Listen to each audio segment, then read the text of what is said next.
A very good evening to all of you. This is Mitali Agrawal, Public Relation Officer at IT Hyderabad and also Secretary for the Institute Innovation Council at IT Hyderabad, which has given me this wonderful opportunity to host the My Story. And our speaker for today, Mr. Sandeep M, is here, who is the co-founder at Cokit.tech. And I take this opportunity to welcome Mr. Sandeep and thank to him for being a wonderful speaker for today's session. So, as you can see, Mr. Sandeep, we have got a little forum to start, and here it is a recorded event because the objective of Institute Innovation Council at IT Hyderabad is to take inspiration from the people like you, so that we have a many more Sandeep to talk their success story in future. So this session will be hosted on a YouTube, and this session is being recorded. This is for all the audience. So to start with about Mr. Sandeep, so Mr. Sandeep is a 3x tech entrepreneur and crypto and an AI enthusiast. Mr. Sandeep believes that the next wave of the wealth creation happens through the automation of work, and crypto becomes the way forward for the economy of abundance that's created due to the AI. As we know that everything is being now driven with the AI. AI looks to be the oxygen of all the technology which we are into now. So without taking much more time, as we all here are gathered to hear from Mr. Sandeep. So I take the opportunity to invite Mr. Sandeep to this e-platform, and please start sharing your views with us. So Yes. I'm stop sharing my screen. If you have anything to present, you may start, please. Yeah.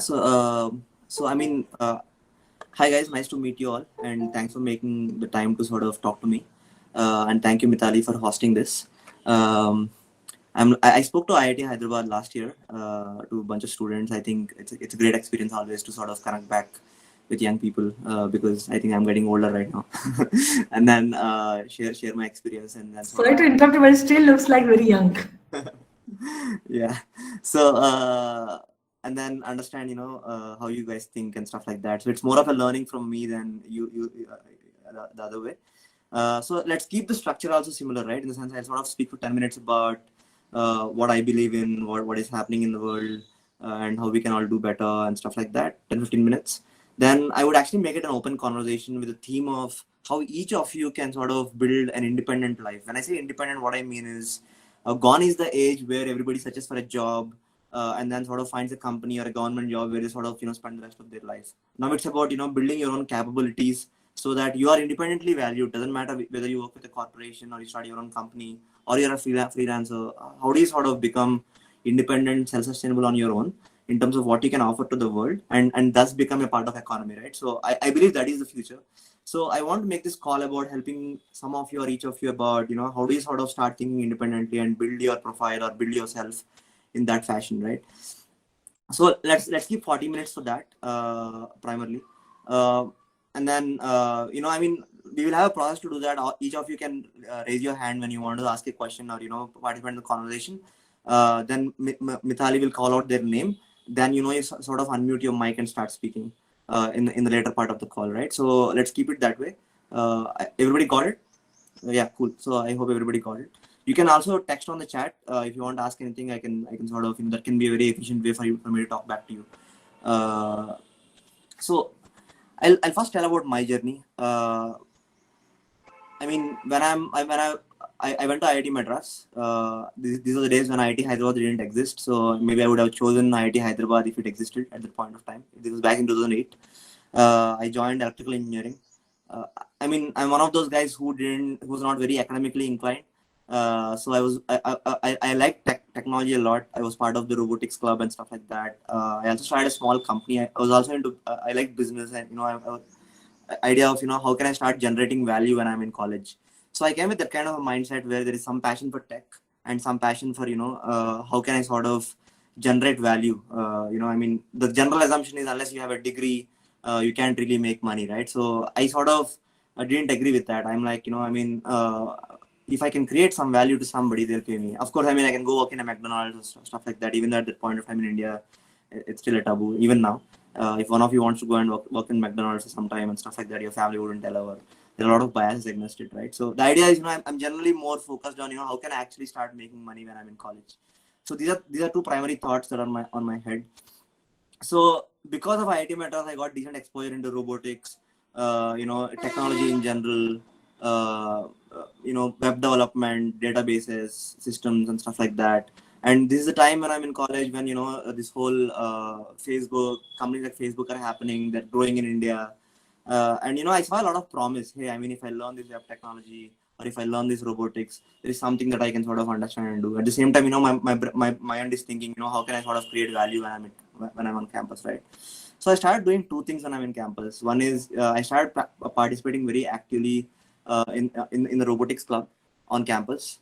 The second thing I started doing is I started building a small company out of college. So this company was called Desto. So what I started doing is, I went to all the college students who can do programming, who can do design, logo design and stuff like that, or develop apps. I formed a club of like 20 people, 20 students on campus. Then I wrote emails to our alumni saying, hey, I mean, we are a bunch of students on campus. We wanted to build apps for you, or we want to design websites for you. We wanted to do marketing brochures for you. Can I get some work from you so that, I can sort of get these students to do it? And a lot of these alumni responded. So I built a business within the college ecosystem, right? I reached out to alumni of IIT Madras. I have all these students doing a lot of small jobs like a logo design or a programming for a website and building an app. And then the customers actually paid money, and then I paid that a part of that money to students who are actually doing the job. Right, so it's this fundamental belief that, hey, while on campus I can actually work and make some money on the side, right? So that led to the down thought of 20 others actually doing the same thing along with me. And you won't believe me, in my second year of college we did 8 lakh rupees in revenue. I paid 4 lakh rupees of that 8 lakh rupees to students who did the work. We spent about 1 lakh rupees on building the community, doing parties and stuff like that, and I made 3 lakh rupees profit that year on campus, leveraging students on campus, and then selling to our alumni network. And this is a zero investment business, right? In the first place. So this sort of motivated me. I mean, we can actually do a lot purely if you can start seeing opportunities and problems around you. That was a wonderful exposure I got on IIT Madras campus, and that business continued. I mean, I still have a small company running where there are about 20 employees, and we're doing services, right? And this is a 10-year-old business which started on IIT Madras campus. And then the exposure I got into robotics and stuff like that, there were many failures along the way. I started 2 companies after that, which are primarily into mobile apps and tech.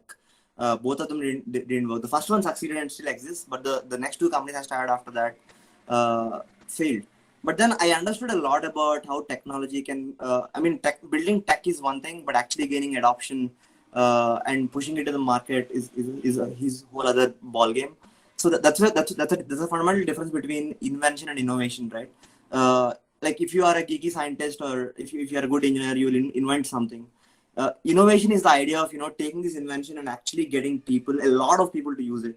So innovation is a totally different problem from invention. Today colleges teach us how to invent, how to build things, how to do the math and stuff like that, but they don't really teach, hey, what is the real problem it is solving in the market? How do you sort of take it to the market, get adoption, stuff like that? So my failures made me think a lot in that direction, and sort of get me down that path. So we can go deeply on that in the Q&A session. Based on the questions you ask, I want to get your sentiment and respond accordingly. But the idea is, that's what I learned in the next phase of my journey, where I didn't finish my degree. I dropped out in third year and then moved on and started doing these 2 companies which failed. So I had like 5 years of back-to-back failures, but some money coming in the company from the company that I built out of college, right? So I was able to sustain and stuff like that. Then my last one is a cloud kitchen company. So it's also one more diverse angle.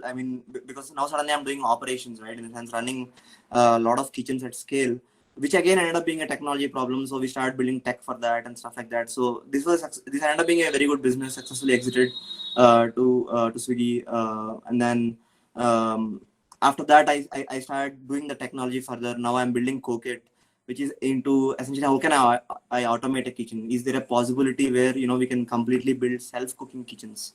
There's a lot of talk about self-driving cars, but self-driving cars have an inherent caveat that the regulation have to come into the place, the road infrastructure have to come into place and stuff like that. But then when it comes to kitchens and automatic kitchens, it's an equally big opportunity. But then it is unregulated market. You can sort of optimize the infrastructure or the kitchens to robotics. I mean, just because self-driving cars are there, the roads won't change for that, right? But then if you automate a kitchen, you can build a kitchen in such a way that it can be autonomous. So that is what I'm pursuing right now with my time. I'm also interested in crypto, so I do a lot of hobby stuff in crypto. The reason I do crypto is because the way I evolved from the beginning, sort of how can students make money while they're on campus, how somebody can code, how somebody can design to create value. Essentially, there's a lot of inherent theme about how can people go independent of institutions, how can everybody find their own skill sets and monetize them. So that became the primary area of interest. I think crypto sort of offers a lot of ways to do that. So that's why I'm primarily interested in crypto. So this is my story and my background and what I did in the past. I would actually want to sort of, you can actually, we'll make this a discussion, but there are a lot of people, so we don't want to goof it up. So I want you to raise your hand. Then Mithali will call your name out. Then you can unmute your mic, and based on that you can speak. Then I can talk to you back. You can as well also type down your questions in the chat. Then we can discuss, right? So this is what we will do. I mean, we will go serially. I'll try to cover everything. Yeah. Thanks all of you for being an interactive audience. So I'll start with one by one. So we have Mr. Priyanshu. Maybe you can unmute yourself, and mostly the session is going to be interactive, more like a workshop. So be assured we will take all the queries. You can start your query one by one. Yeah, Mr. Priyanshu. Okay. Thank you, ma'am. And hi, Sandeep. Thank you for joining with us. Yeah. Actually, sir, you mentioned about the cloud kitchen thing. And you also mentioned that about cloud kitchen that you are trying to robotize it, but you want to automate it actually in the Right. future Right. as per the demand. Yeah. So, sir, what model are you going to automate? Because as soon as if it become a successful startup, there kind of will be a scalability. Means there can be of profit margin and the demand. It can be an hourly demand of more than 200 or 300 or 500 orders per day, per hour. So how that can be regulated? Any kind of model is in your mind for that, or you're still thinking about the same? Because many of the startups are trying to do so, but they didn't able to figure out this thing. So do you have any idea regarding this? So, I mean, right now what we are working on is to reduce the whole problem statement into a couple of modules, okay? In the sense, I work on a robotic hand, I work on a dispenser, and then, if I want to build a bowls brand with it, I use the robotic hand and dispenser in certain way where, they can coordinate and do the job. If I want to build a pizza brand, then I have a dispenser dropping toppings, and then I have a robotic hand doing assembly, and I probably have another conveyor belt to coordinating the jobs. So what we are focused as a company right now is to just work on the modules, and each module is an independent unit which can be combined like Lego blocks to build an autonomous kitchen out, right? So that is the kind of thesis we came up with. So far, what everybody else is doing in the market is to start with the problem statement. So if they want to build an automated pizza machine, so they're designing the whole thing for the machine or the pizza, right? So what we're trying to do is to build the Lego blocks which can be applied to any problem statement in the food industry. So that's the approach we're taking, but then we are going in a step-by-step format. Like we signed a few customers in the market right now who came to us saying, can you build us an autonomous bowls brand, or can you build us an autonomous burger brand? So we are taking those problem statements, solving for them, but the approach is very modular. So in the future, we can sort of scale up or scale down according to the capacity they need, according to the brand they want to build with the modules. I mean, if they want more capacity, you sort of drop more dispensers which can do ingredients, more robotic hands, they get the capacity they need. So that's the kind of problem statement we're working on, which we can dynamically. So, sir, follow-up question for this. Sir, does you have filed any kind of patent and any kind of thing you have tested upon till now with any of them? That's what we're primarily doing. We filed a few patents for our dispenser design and for the robotic hand and algorithms. So the idea is, this year and next year, we primarily will be doing R&D and coming up with all these modules, while going to market also simultaneously and doing patents. Yeah. So, sir, if I want to follow up with this thing, that what you're trying to do with the thing, so how can I see the things around? How I can write me an email, sandeep@foodstreet.in, take it from Mithali. I'll also drop on the chat. Okay. Yeah. Okay. Thank you for answering. Yeah. Thanks, Priyansh, for such a curious audience. Now we have one question from Mr. Ankit. He's asking to you, Mr. Sandeep, that how he can make a chain or network like a Oyo or other company. Yeah, so if you look at Oyo, what they have done is like India is basically a trustless market. Low trust market. What that means is, say for example, if you're traveling, you went to Jaipur or some other town which you have never been to before. How do you really trust a restaurant or a hotel over there, right? The idea is, you can of course look up Google reviews and so what other people commented, right? That's the way. But then you still don't get the experience exactly what are you going to get. Like for the $1,000 you're paying, what is the kind of experience you're going to get? So what Warrior did is, let me go standardize every single restaurant. So I give the customer something that he can predict. For the money he's paying, he's exactly going to pursue or understand what he's going to get. So it is theoretically possible to do that in any industry, right? So there are a lot of people coming up to me and telling, can I build a Oyo for a chai shop, right? Essentially a branded chai shop, where I go to existing chai shops and then sort of ask them to sort of make them use the same kind of tea powder, brand them a little bit, standardize the whole experience so that, that becomes a Oyo sort of a business model. So that is the primary business model of Oyo, essentially, like how do you standardize all the partners involved? And then by standardizing it, then build your own brand on top of it. Because all the local players in India does not have an aggregate branding and stuff like that. So I think Oyo is the first major experiment, I would say, in that direction. So yeah, we have to see how it pans out. If it pans out well, then it will definitely get applied to other industries. Did I answer your question, Ankit? Sorry, not Ankit. Ilyas. Yeah, did I answer your question, Ilyas? No, Ankit only, yeah. Yes, sir. It is from Ankit actually. Yeah. So is it answer, Ankit? Yes, sir. Okay. Thank you, sir. Thank you. Oh, okay, thank you. Now we have Elias who is asking, what's the source or soft skill would you recommend we look into before we start looking into beginning of a new business project? And also additionally, Mr. Sandeep has posted his mail contact for you, so you can make a note of it. Yeah. And also he can be contacted over a LinkedIn profile of him, which has been shared with you, by which you have joined this session. Yeah, over to you, Mr. Sandeep. Yeah. So, see, there is no path, right? In the sense, what I would, if you want to start a business, what I want you to start doing is look at problems. What problems are people around you or you yourself are facing, which you can solve in the long term or in the short term, right? And make small solutions for that. In the sense, for example, if your students around you are not able to study properly and score marks, maybe you start building a small tuition for them and get some smart students to sort of teach the weak students, right? And make a small business out of it. So business opportunities come from problems, and problems come from experiences, right?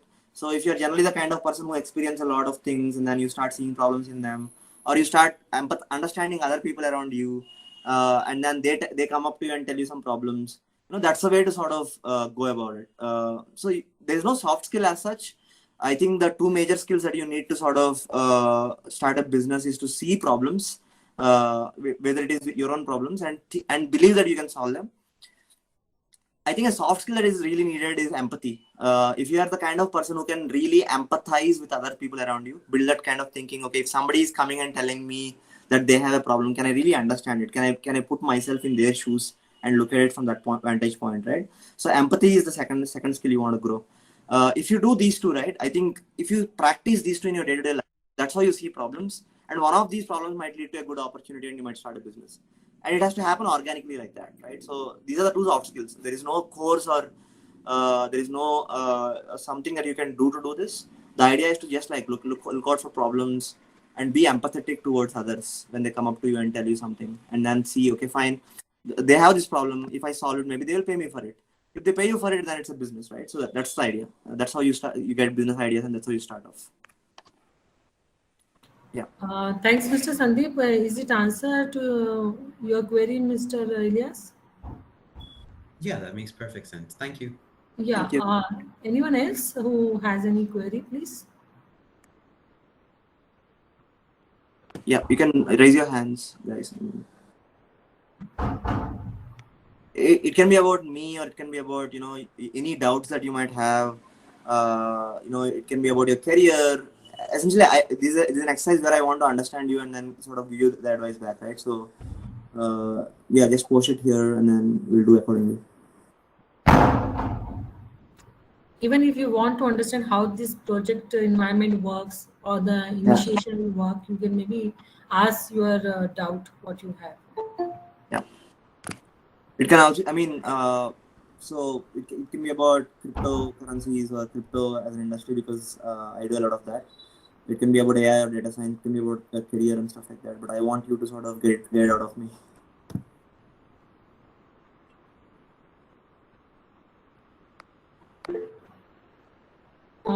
Again, we have Elias with some question, please. Yes, Elias, go ahead.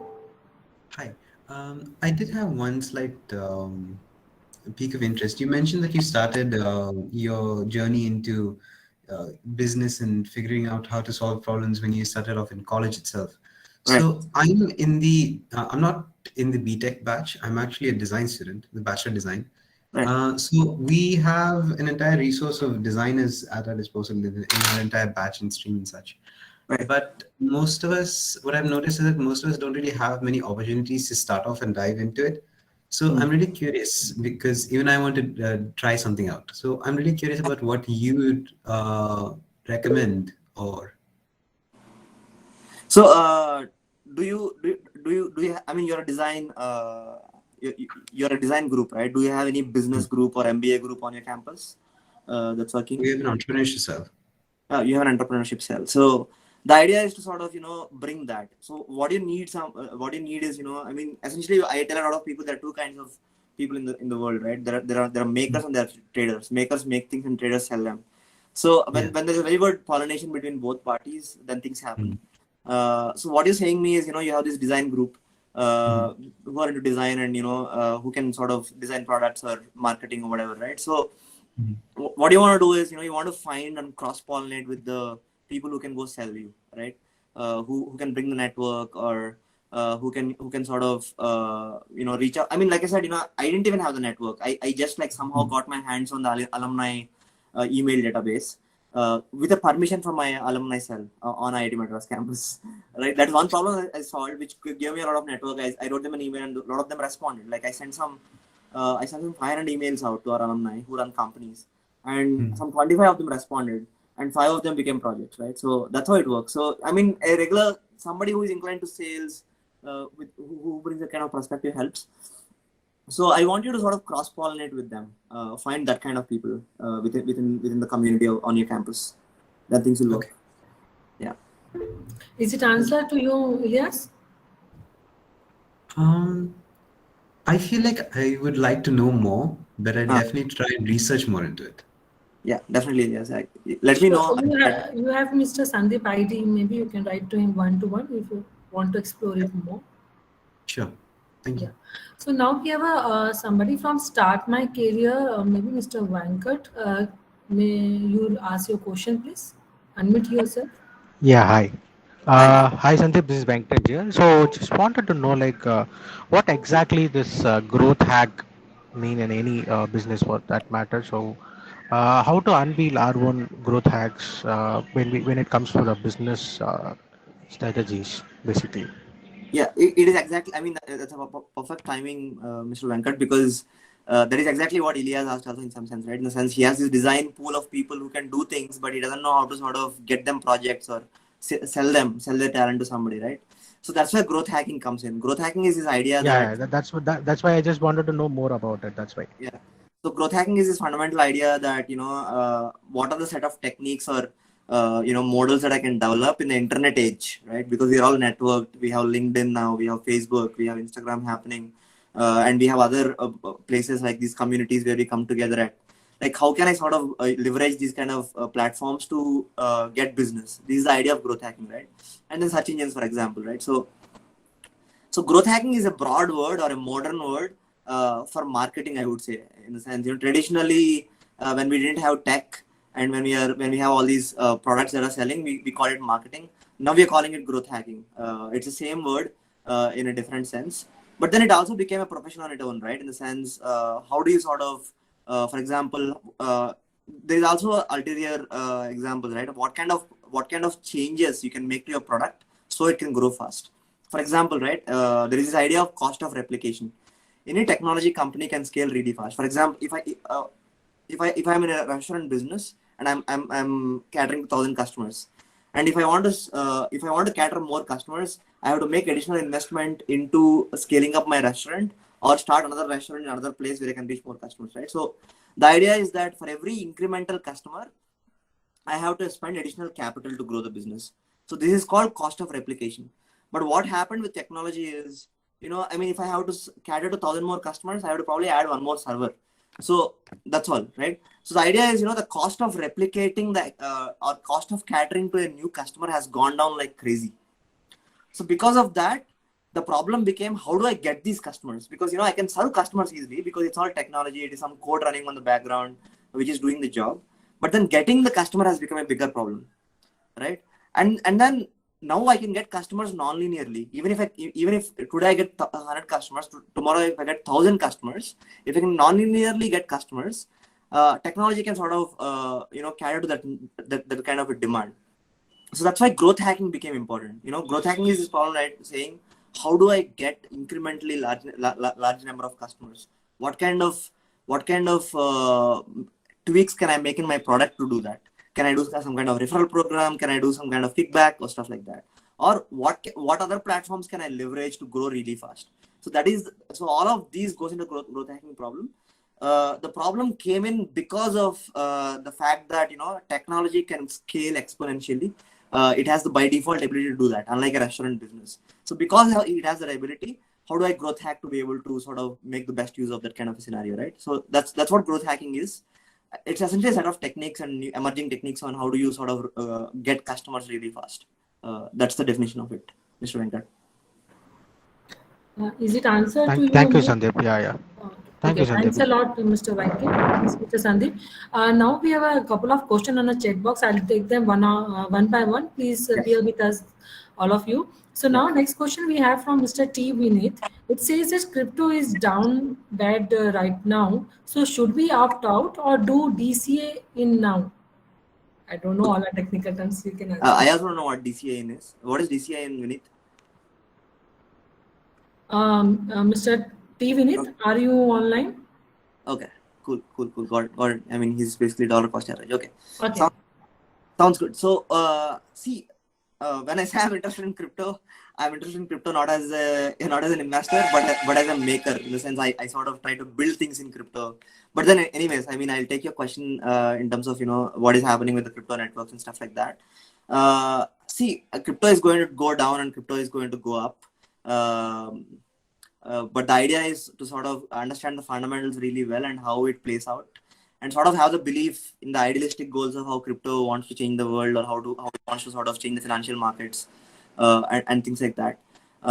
So, I mean, we cannot predict how crypto is going to go. So I'm not here to give any financial advice.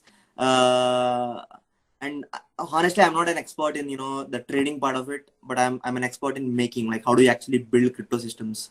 Like, what are these cryptography algorithms? How do you sort of make networks faster and stuff like that? So I could do better at that. So this is not my domain of expertise, Vinith, in terms of trading and dollar cost average. So I don't have any recommendations on this right now. Sorry about that. Thanks, Mr. Sandeep. We have Mr. Srinivas Rao also. I'll take a couple of questions, Mr. Srinivas, from who has already posted it. We are just following the sequence of FIFO actually. Now I think we have Ms. Madhavi Ratnam. She is asking that request you to elaborate on the skill that allowed you to think to pursue entrepreneurship as a career. Yeah, so I think, like I said, the primary skill was problem and empathy. In the sense, how can I sort of see what problems or what talent exists, what problems can I solve? That is the primary skill. The secondary skill needed is opportunity spotting, right? In the sense, what opportunity exists, who will pay me for what, how big is that opportunity, and stuff like that. I think I would say more of these skills, they are practices. You can actually deliberately practice them. When you go talk to people, when you're at a party, or when you network with other people, you can ask them, hey, what are the key problem areas in their life? that you can solve and which they are willing to pay for, right? If they're also willing to pay for it, becomes a business. So I would say, I mean, one can deliberate. You don't have to be a natural entrepreneur or anything. If you can practice problem solving, if you can practice empathy and opportunity spotting, that gets you started, right? Then after that, it's what happens to you, right? In the sense, you start seeing some problems, you start seeing some opportunities, you learn when you fall down. So it's like a game, I mean, how do you sort of convince customers? How do you convince your employees to sort of solve problems for you? Negotiation, all of these things come along the way. So a formal MBA or a formal education helps. I definitely don't deny that. But then I think the attitude matters. If you are a little ambitious to spot opportunities, if you want to sort of see and understand other people's problems, generally more curious, that makes you a natural entrepreneur, natural candidate for entrepreneurship. So you don't have to sort of build skills specifically, but I would say you have to build these attitudes like ambition, opportunity spotting, seeing problems in your day-to-day life, seeing other people's problems, and spotting, finding out to some kind of quick experiment if they're going to pay for it, stuff like that. So this is what makes you an entrepreneur or a candidate for entrepreneurship, and everything else is, everybody's journey is unique, right? And then it is built along the way, Madhavi. So that's the idea. Thanks, Mr. Sandeep. Is it answer to you, Miss Madhvi? Hello, are you online, Miss Madhvi? Yeah, cool. I think let's move. Okay. Next we have Mr. Vipin Singh. He's asking that, sir, I have done any I'm not. I think I haven't done any project till now. Can you elaborate when you start to any project? What are the things that you have to keep in mind, sir? I'm a BTech student pursuing final year. See, I mean, to do projects, there are immense number of, I mean, you can just go to GitHub, look at any open source project and contribute to it if you are a programmer. If you are some guy who is a sales and ideas guy, you can write to a startup saying, I will offer to work for you for free, I'll help you grow and stuff like that. And I mean, if you want to just do projects, all you need is enthusiasm and some kind of domain expertise, and where you have to see what is it that I can add value, right? Can I code, or can I sell for somebody? Or can I help? Can I sort of understand things really well so I can explain things better? So you have to do some reflection on what is your core skill or what is your core expertise. Opportunities are immense, right? You can go on LinkedIn, you can go on GitHub, you can go on social media platforms. Like there are people who are doing insane stuff, right? In the sense, finding all kind of opportunities, right? So Vipin, it's all about what you can contribute. Initially, maybe start contributing for free. Like contribute an open source provider, contribute to a company, going on start contributing, starting money for your work. That's how you start doing projects. All you need is enthusiasm and some kind of skill to be able to do a project. Yeah. Okay, thanks, Mr. Sandeep. I hope it answered to you, Vipin. Now we have one more question, then we'll take the queue. We have a now question from Mr. Manohar saying that who are your target customer? What is the market opportunity? If the restaurant or food chain are the target customer, then there are very of such who can afford to the infra you said. So will you be able to generate the revenue that covers the cost? Or how you are planning to expand your business? And then there are very few of such. Yeah. So I mean, robotics for kitchens is a new industry. I would say a lot of companies started in the US. Some companies started in Dubai and APAC. So the reason I started this company in India is because we have a lot of talent in India, which on the sure shot, becomes a direct need. I mean, I can use this talent to build something, right?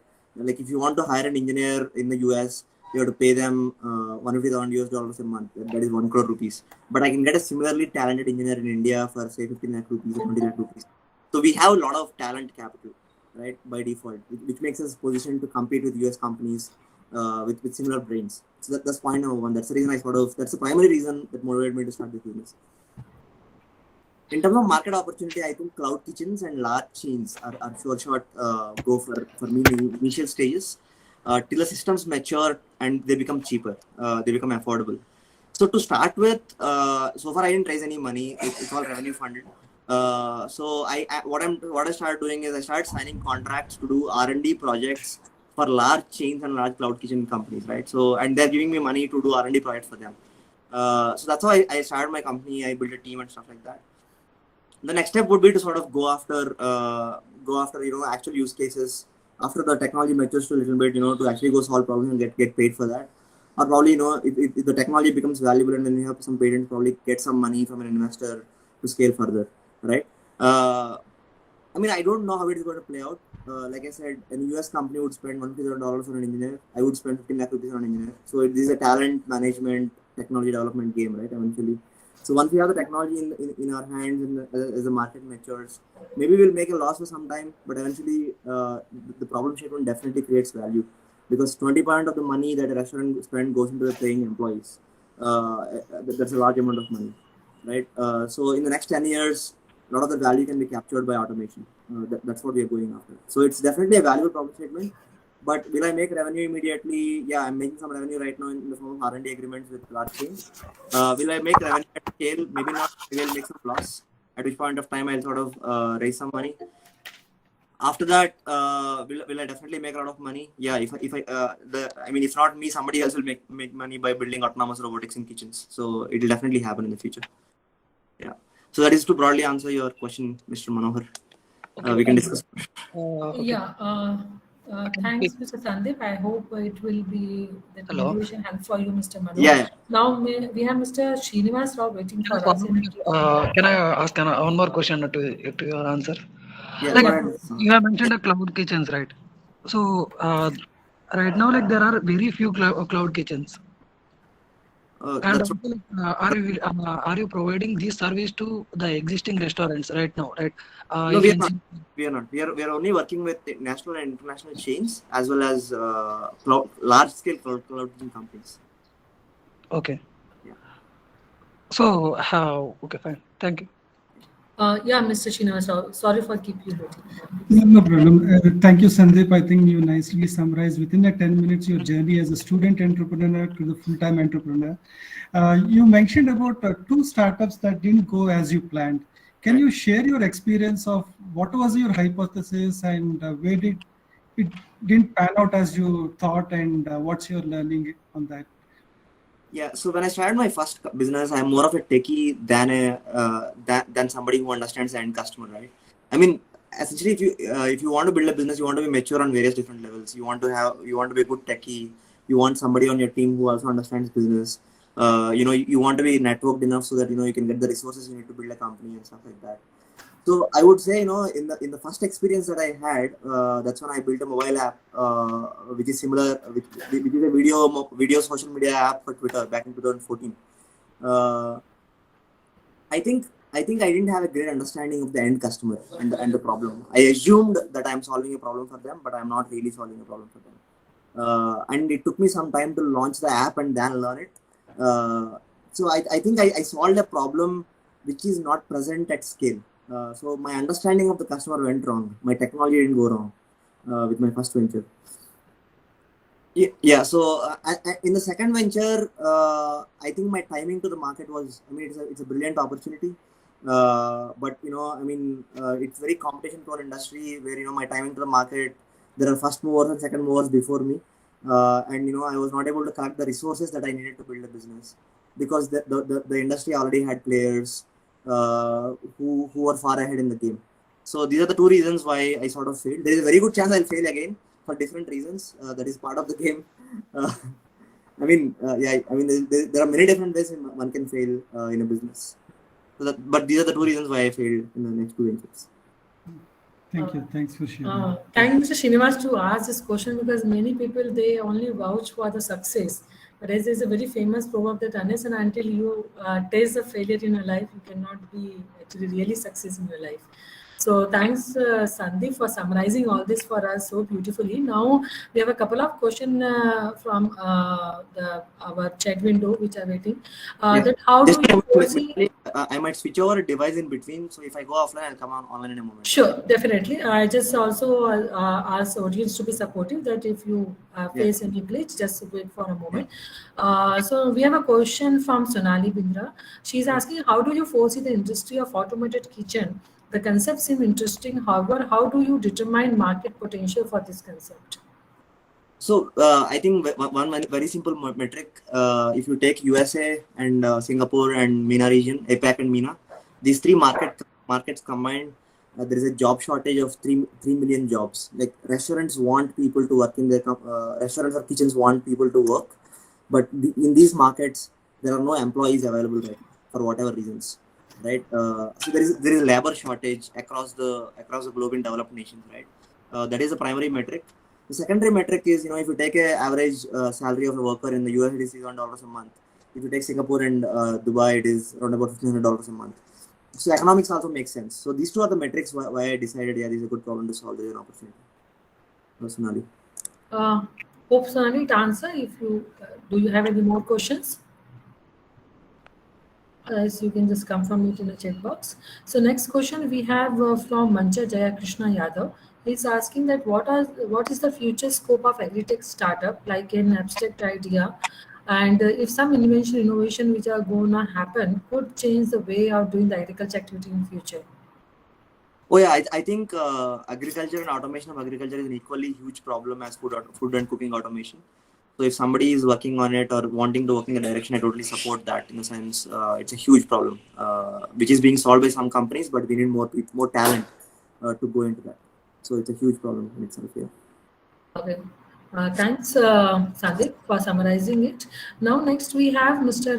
Ankit Yadav, who is asking that, sir, I have an idea but don't have the fund for start.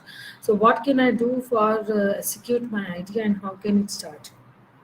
So, I mean, how does the money come to the business, right? You ask the fundamental questions. So either somebody has to invest in the company, or a customer has to pay for it. These are the two ways in which money comes into a company, right?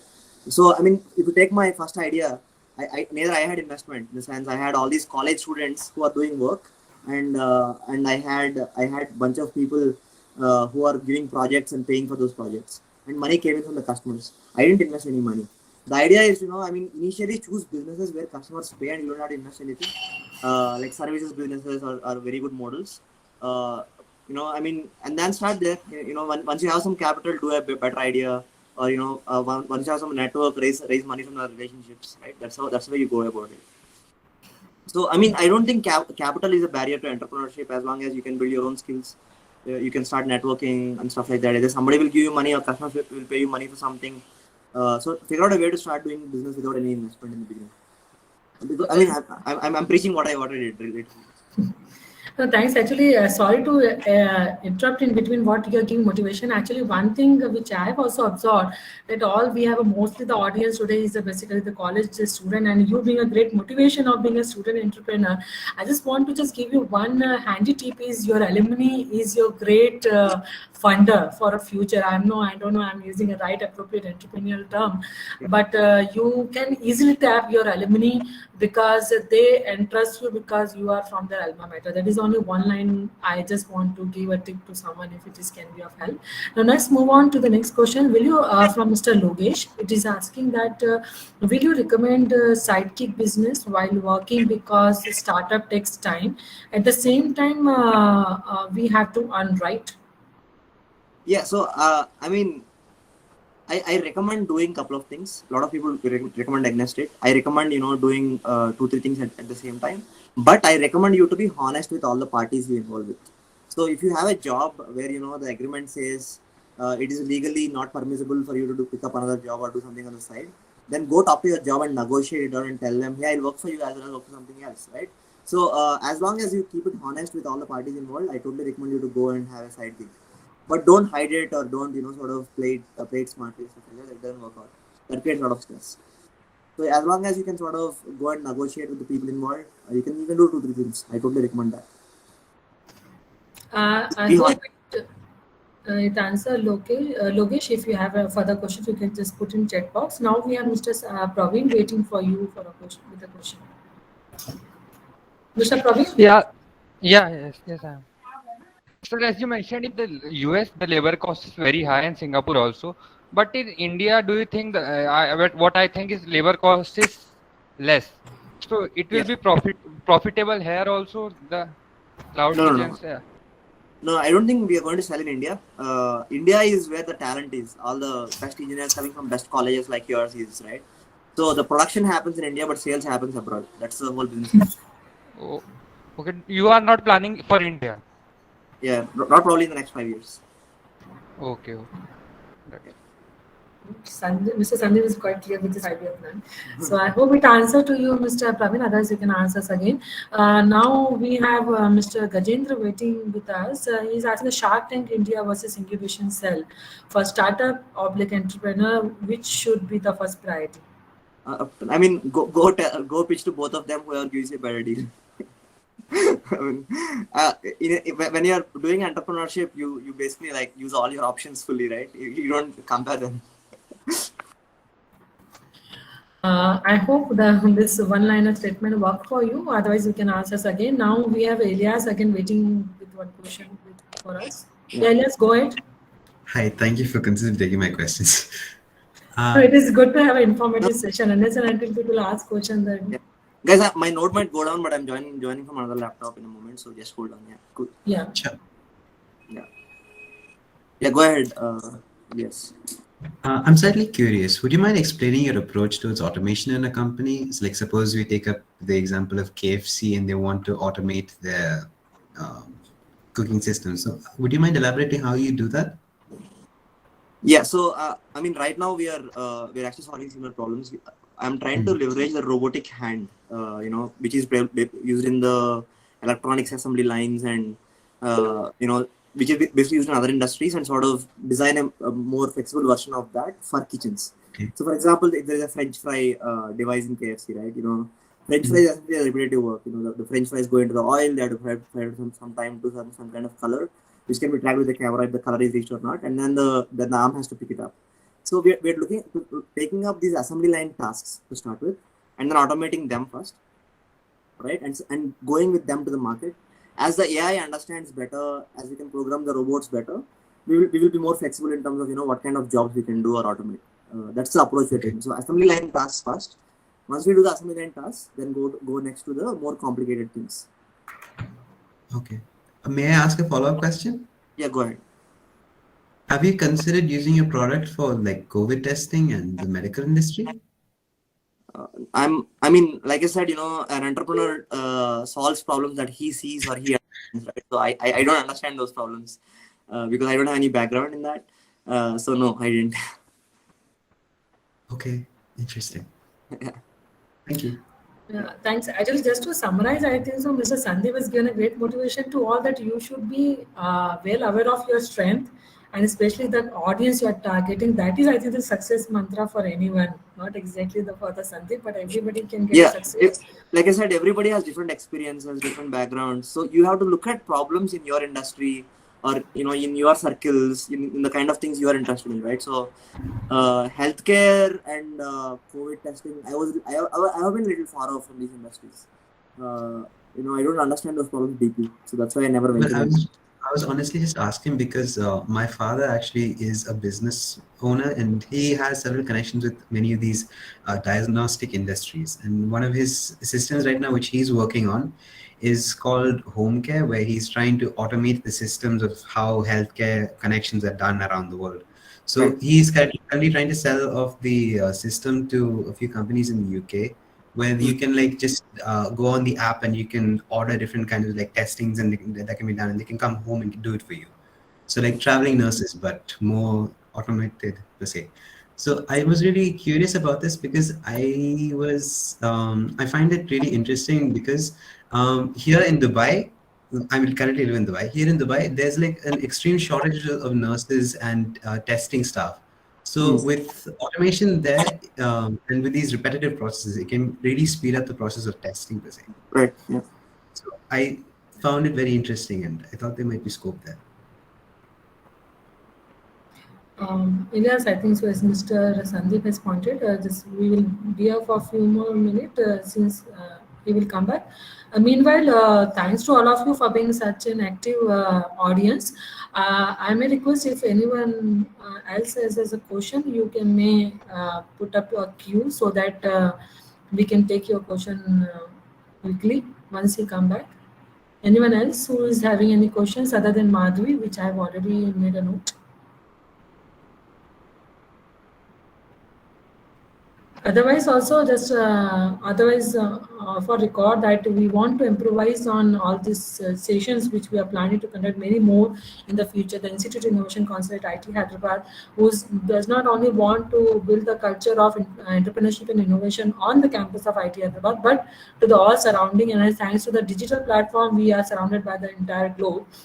So if you have any suggestion for the improvement for us, feel free to write to me in the reply email. I hope you join through that only. Otherwise, also you can post your comment on the betterment of this session in the chat box. So now Mr. Sandeep is back. Mr. Ilyas, you are having anything pending to say? No. I was just merely curious about that. Okay, so now we have a Madhvi, though I think so. Ms. Sandeep answered it, but I think so maybe with a different perspective, you can say it again. She's asking that what are the risks that you have faced while starting up, and which of this risk is reality a point of concern, and which of them merely a perception. Mr. Sandeep, you are on mute. Mr. Yeah. Sandeep, you are. Yeah, so Ilyas, I'm saying write to me on my email. We'll discuss the question you asked because it's more specific to your case. So, yeah. So, Thank you so much.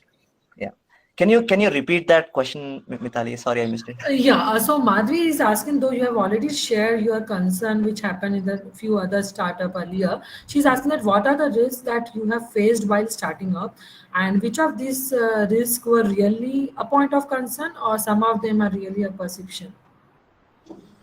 Yeah, so let's understand risk, right? In the sense, like risk is risk if you are not prepared for it. That's what I tell a lot of people. In the sense, for example, if you want some amount of money to survive, or keep things going, or if you don't want to lose your core team, doesn't matter. When you don't have money, you lose your employees or whatever, right? So risk is risk when you are not prepared for it. So when you're getting into any kind of entrepreneurship or business, you want to really understand what is the risk you're prepared for. For example, say, I am prepared as long as I make, say, 30,000 rupees a month. This is how I used to think, right? Back in the day, like 40,000 rupees a month. I need to make sure that I get this kind of money, doesn't matter what. Or I am prepared for a risk, where I don't go into debt. I don't go into negative or whatever, right? So you need to define. So for different people, it is different, right? Some of you might come from a rich background. Some of you might have a huge opportunity cost at work, where you would otherwise go and get a good salary. So everyone, it is personal to each one of us. But I want you to think, what is the risk you are prepared for? In the sense, what is your minimum risk? In the sense, I don't want to go below this, right? Now, when you have that clarity, right, then everything else becomes your riskability. In the sense, for example, I am prepared as long as I can put some food on my table if I'm prepared, and if there is a 1 crore rupees that I can sort of invest into my business, that's the risk I'm prepared for. So the first thing anybody get into a business in terms of risk to do is calculate your downside. What is the minimum amount of risk that you are prepared for now, and what is the risk you can take, right?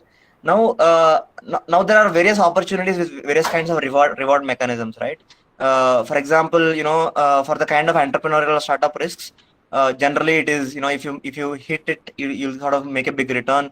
But if you don't sort of survive, then there is a very good chance you'll fail, right? So that is the kind of risk. So what I would say is, when you think of the upside, don't think about the crazy upside. Think about some kind of middle case. In the sense, think about, okay, if I sort of fail, I lose this money, but I'll still have some survival. But if I do decently well, I will reach this kind of middle state, in the sense, where I'll keep getting some kind of constant financing into the company, where I can retain a small team, right? That is your middle case. I'll probably take it slow. And then think about the best case scenario, where you might raise funding, or you might get a lot of customers who will pay you money and stuff like that. Things happen really quick for you, right? That is your upside. So what I would say is, to sort of calculate your risk in terms of these three points. What is the minimum risk you're prepared for? Like what is it that you're ready to risk? The second thing is, how does your mediocre case look like? If your performance is average, how does it look like?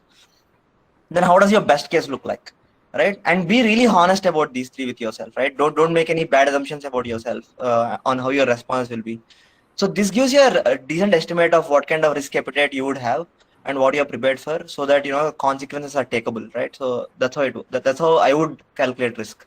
I would think about the downside, I think about the middle case, and I would think about the best case scenario. And I think it changes for person to person and case to case. but that is roughly the framework to think about risk. Yeah. Madhvi, is it answer to your question? Do you have any other follow-up question, please?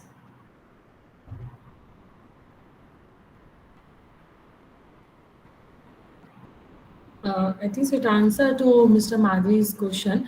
Anyone else in the audience have any question left, please? We are also approaching the end of session now. But I think Mr. Sandeep was. No. If there is more questions, I can stay till 5:30, 5:50. Not a problem. No. I just want to say that you have turned the session into such a beautiful Q&A session, which was really a very participative session. Anyone else who would like to understand any other definition of risk, entrepreneurship, innovation, which is like Mr. Sandeep is very good at giving a very personalized definition actually for anyone to relate.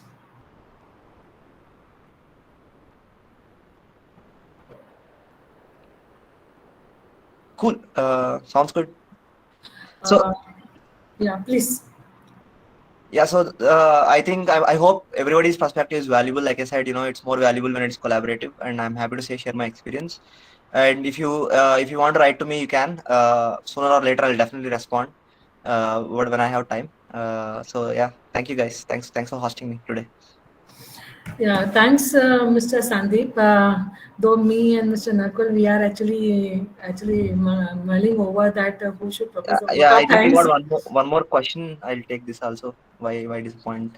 Yeah, Mr. Yashraj is asking that how to be relentlessly optimistic.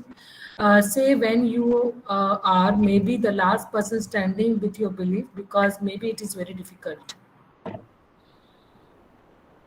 Yeah, so it's very tough to be relentlessly optimistic because I also become pessimistic sometimes. Situations happen, like bad situations come about. So I won't say it's possible to be relentlessly optimistic because we all have our own issues, right?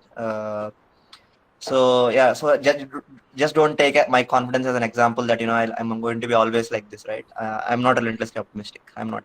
There are episodes where I also get depressed. I go down. I won't be able to do anything. And there have been episodes like that in the past. There'll be episodes like that in the future as well, right? I understand that completely. But in general, what helps as an entrepreneur is if you have a good support system. When I say good support system, what I mean is, say if you have some partners or co-founders who understand or who are there in the journey along with you, right? That really helps. If there is some kind of external person who can discuss things with a mentor, that really helps. If you have a supportive family, that helps. Or if you have a friend circle that you can latch on to for advice, that helps. So generally, that's what I would say. I mean, the best. I mean, nobody is prone to. Nobody is always optimistic, even though they look like. Everybody has their own down episodes and stuff like that. But what I would say is, focus on building your support system from ground up. Like have some mentors, have some partners. Don't go alone.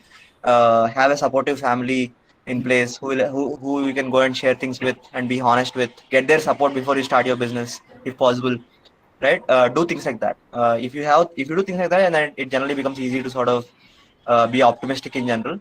But there is no way you can be always optimistic. I don't think. I mean, even though people advise that, I don't think I really watch for that. Yeah. Thanks, Mr. Sandeep. Yash, you have any more question? We have one more question from Mr. Jai Krishna. Actually, I somehow claim that I am a very optimistic person. So I just want to give one additional perspective from my end. That optimistic is a kind of a perception. And I just want that you can always look for a person who does not have what you have. Okay, and that make you feel very good about your life yourself. And I say during a COVID time, one thing we have learned, I said someone on a 31st December that we are alive this year is the best gift we have got from the God or nature or whatever you believe in a power. So just keep this perspective that you are blessed. Then you don't need, and also this objective of the ISC to get many people like Sandeep. As I Sandeep said, don't take me as a motivation, but we want many people like Sandeep. When you see that hardship and struggle is a part of life, okay, but it is not the end of life. So when you hear many more people, automatically your threshold will increase. So I urge all of you that not at ISC, at IIT Hyderabad, join our motivational session, but wherever you find motivation, even from an end to a speaker like Sandeep, do join such session, and then you will be really a different person altogether. So that is only one I want to say on optimism. Now we have Mr. Jay Shankar Krishna, who is asking that trust and loyalty is a very expensive thing to buy, which takes time to build.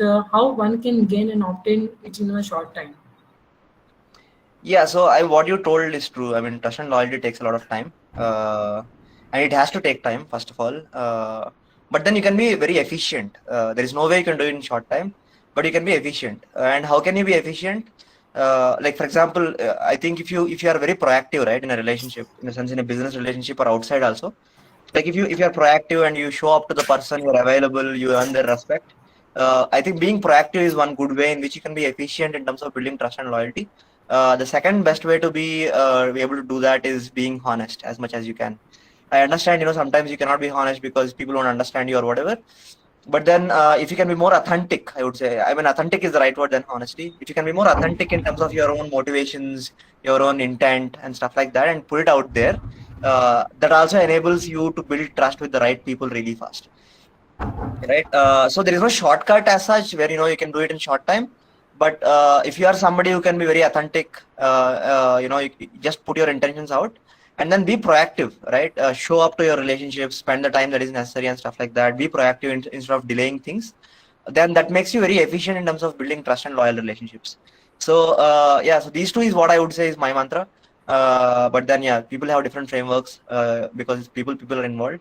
But trust and loyalty cannot be done in a short span of time. They take time. But then if you're generally more authentic and if you're more proactive, it can happen really fast. Thanks, Mr. Sandeep.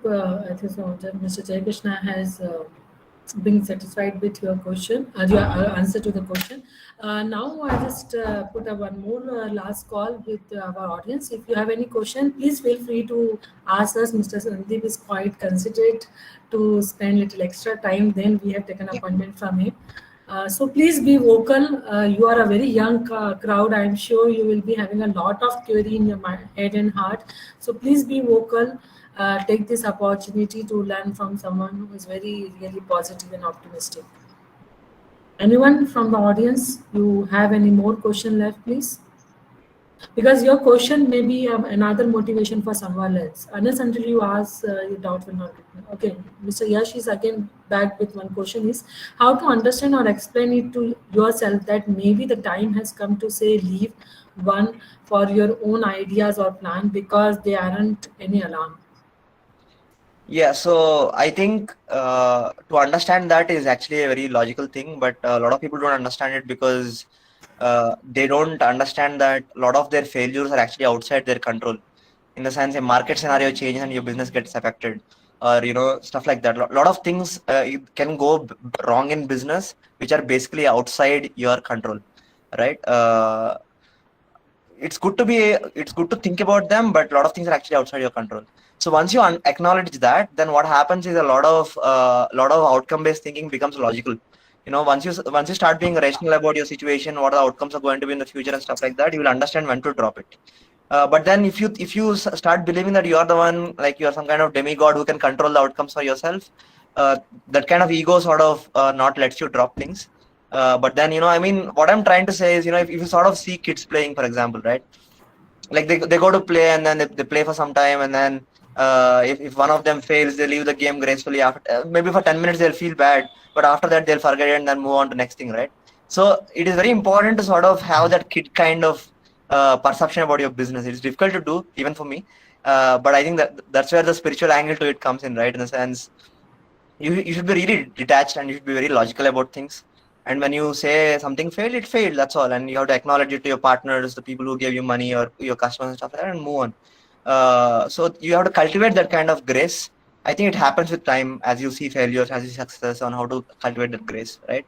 So yeah, I mean, you would understand if you are not blinded, if you're logical that things are not working out, and if you're honest about it, you know that you can drop it. I think that's a general approach, Yash, in my view. But that's a really good question. That is something that I'm also working on. Yes, anyone else is having any question you feel like Mr. Sandeep can actually answer you? Okay, we'll just wait for some more time. We are not ending the exactly session abruptly. Actually, I just want to thank Dr. Nakul also, who is our faculty at the Department of Entrepreneurship and Management. Just to tell you that IT Hyderabad is known for having a strong base in innovation and entrepreneurship. And that has been seen that we have a Department of Entrepreneurship at IT Hyderabad, which offer the Masters and PhD programs at IT Hyderabad.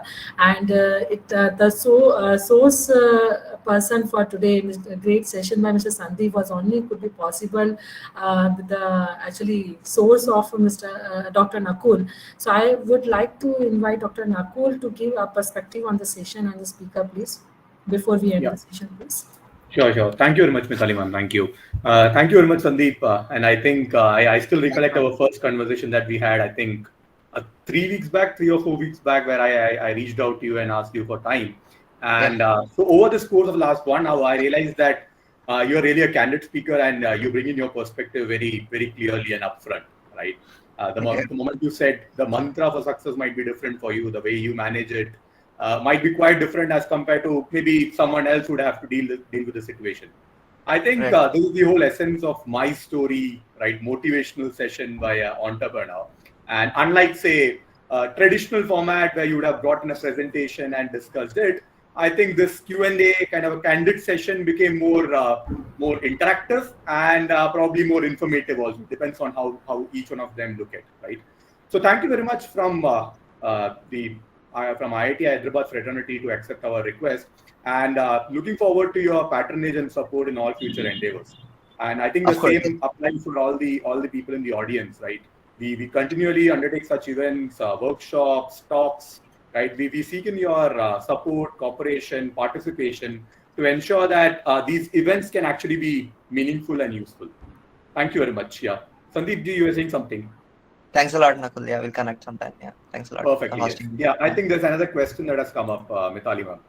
Yeah, so we have a Nirdesh actually. He is our we mentor one institute, Triple IT Raichur. Okay, sorry to being little cozy here because okay, it is our mentee institute and this is like my PR council to whom I share. They are wanted to start a e-sale at their institute. So I just posted them, if you want to be entrepreneur, then attend this session, and at the end we have a one question. So he's asking that what are the basic things to keep in mind while doing the market research for a startup. Yeah, so I always tell this, like, if you want to do good market research, make friends with 10 customers, right? That's the best way to do market research. When I say make friends, like go play cricket with them, go to party with them, like make friends with 10 potential customers. I think a lot of people do they go to Google or they look at some industry report and say, hey, this large market, this is what is happening and stuff like that. But whether the market is ready for that product at the point of time or not, whether somebody will pay for it or not, whether you'll be able to survive your company for the first 1 year or not, these kind of questions can only be answered when 10 of your customers are at least your friends, right? When I say 10 of your customers, I mean for a B2B setting, right? Where in the kind of business I operate in. For example, I'm trying to build for chain brands, which means I need to know at least 10 CXOs or 10 owners of 10 companies whom I can sell to. But if you're trying to build a B2C company, like a mobile app or something like Uber or Swiggy or whatever, I want you to be friends with at least 100 potential customers, right? And then talk to them about it, like have casual discussions about it. Do a kitty party with them and then invite their friends over. I would say that is the best way to do customer research or market research. Like talk to customers, make friends with them. If you're in a B2B setting, at least have 10 customers that you're friends with, whom you can sort of pick up a phone and call anytime. If you're in a B2C setting, have 100 friends whom you can go party with, right? Then you can understand their sentiment. Then you'll understand whether they'll actually pay for it or not once you launch. Then you have your first 100 customers who are there for you when you launch your company. Then you have the first 1 year of your business taken care of, right? So that's the best way to do market research in my view. Otherwise, just follow the industry trends. Look at your competitors. Your competitors are also starting in the same space or not. Be well versed with the numbers in the industry. What is the market share like? How is the industry changing? For example, when somebody asked me, how are you convinced about this business? I told them, there is a job shortage over 3 million jobs in US, MENA, and Asia Pacific, right? So that metric is important. So understand what are your key metrics that are going to drive your business in the long term. So for that, you need to do some theoretical research. So your practical research is making friends with your customers. Your theoretical research is doing some kind of industry studies, right? This is the way to roughly understand and build a thesis, Nirdesh. Hope it answers to your question, Nirdesh. You have any more question?